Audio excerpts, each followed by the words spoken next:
araw. Ako muli ang inyong kasama for today's devotion.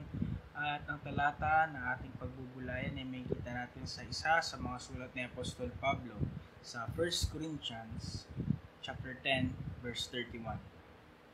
At ito ang sabi: Kaya kung kayo nagsisikain man o nagsisiinom man o ano man ang inyong ginagawa, gawin ninyo ang lahat sa kaluluwalhati ng Diyos. Ang talatang ito ay isa sa mga most misused and abused na verses sa Bible na ginagamit na lisensya ng ibang Kristiyano na binibigyang halaga ang ibang mga bagay kaysa sa mga bagay na ukol sa Diyos. Na sa pamamagitan ng talatang ito, they think that they can prioritize other things over the things of God because they wrongly thought that they can glorify God in whatever things that they do. Ngunit sa mabuting pagsusuri, makikita natin na ang nais iparating ni Apostol Pablo sa mga taga-Korinto at sa atin din naman. Naluwalhatiin ng Panginoon sa lahat ng mga bagay na ating ginagawa at gagawin, whether you eat or you drink. Of course, maluluwalhati natin ang ating Panginoon. Una, kung ating gagampanan ng buong katapatan ang mga paglilingkod na kanyang itinalaga para sa atin. If you are called to preach, then preach faithfully. If you are called to praise the Lord through singing, then sing faithfully. To lead, then lead faithfully. To teach, then teach faithfully. Ang talata ding ito ay nagbibigay sa atin ng katiyakan na maaari nating maluwalhati ang Panginoon sa pamamagitan ng mga tila munti, tila maliit na paglilingkod natin para sa Kanya. But glorifying God is not confined within the four walls of the church building. God can also be glorified through our relationship with other people. First, with the unbelievers. Nagbigay din si Apostol Pablo ng example na may kita natin sa chapter 9 ng same na letter niya sa mga taga-Korinto kung paano yung pakikisalamuha on how to deal with the unbelievers. Sa 1 Corinthians 9 verses 19 to 23.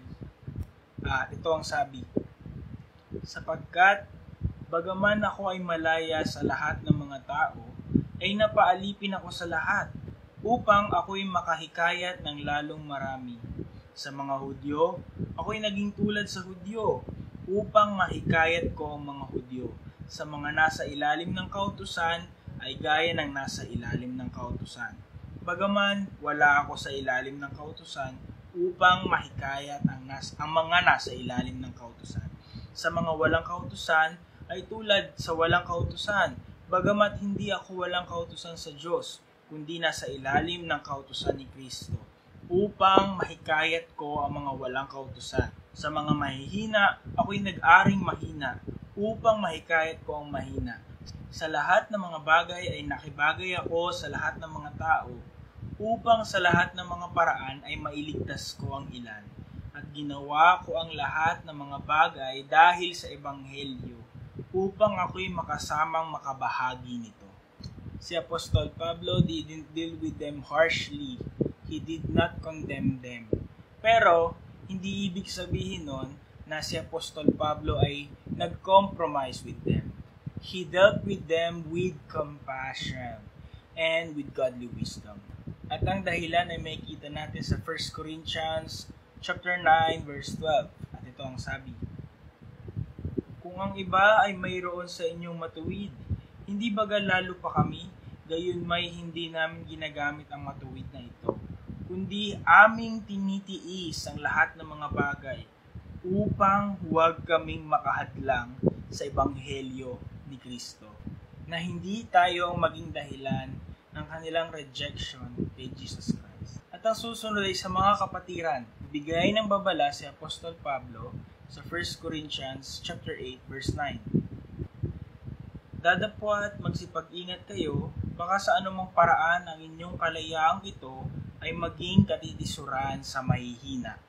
Makikita rin natin sa isa pa niyang liham, ngayon na may sa mga taga-Roma, sa chapter 14, ang kanyang advice sa verse 13 ay, huwag na nga tayong mangaghatulan pa sa isa't isa, kundi bagkos ihatol ninyo ito, na ang sino man ay huwag maglagay ng katitisuran sa daan ng kanyang kapatid o kadahilanan ng ikararapa, na hindi tayo ang maging dahilan upang maging katitisuran sa mga kapatiran, lalo na ng mga bata pa sa pananampalataya, but rather sa verse 19, kaya nga sundin ang mga bagay na makapapayapa at ang mga bagay na makapagpapatibay sa isa't isa.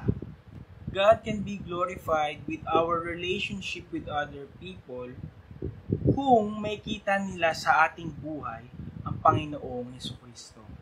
The best way is to do a fact check. In everything we do, whether we eat or we drink, ask ourselves, does this glorify God? Naluluwalhati ko ba ang Diyos?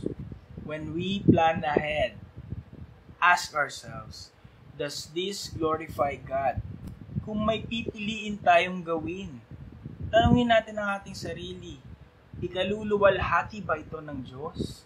Kung meron tayong pipiliing hindi gawin, tanungin muli ang ating sarili, ito ba ikaluluwalhati ng Diyos?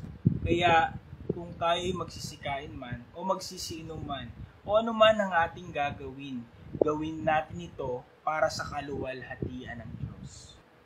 Yun lamang po at let's end this devotion with a prayer.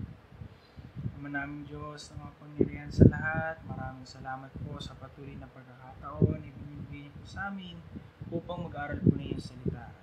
Wala po kami na ang banal na Espiritu po ang naging tunay na mga ngaral at nawa ay ang tunay na gumawa sa puso po ng bawat isa. Nawa ay tulungan niyo po kami sa lahat ng aming mga gagawin na kayo po ang aming naising mapuri. Nawa ay sa lahat tayong mga gagawin kayo po ang maluwalhati. Nawa sa aming buhay, makita po kayo ng ibang mga tao, makita po ang aming Panginoong Jesucristo at nawa ay sa pamamagitan po nun, sa pamamagitan ng aming good testimony, sa pamamagitan po na makakilala rin po yung mga mahal sa buhay namin, mga tao na sa paligid namin na wala po sa inyo. Maraming pong salamat, nawa ay kayo po patuloy na makiyan sa bawat isa. Ang lahat po ito ay aming samang dalangin, so kami sa pangalan ng Panginoon at Pamiligtas sa Kristo Jesus. Amen. At yan lamang po.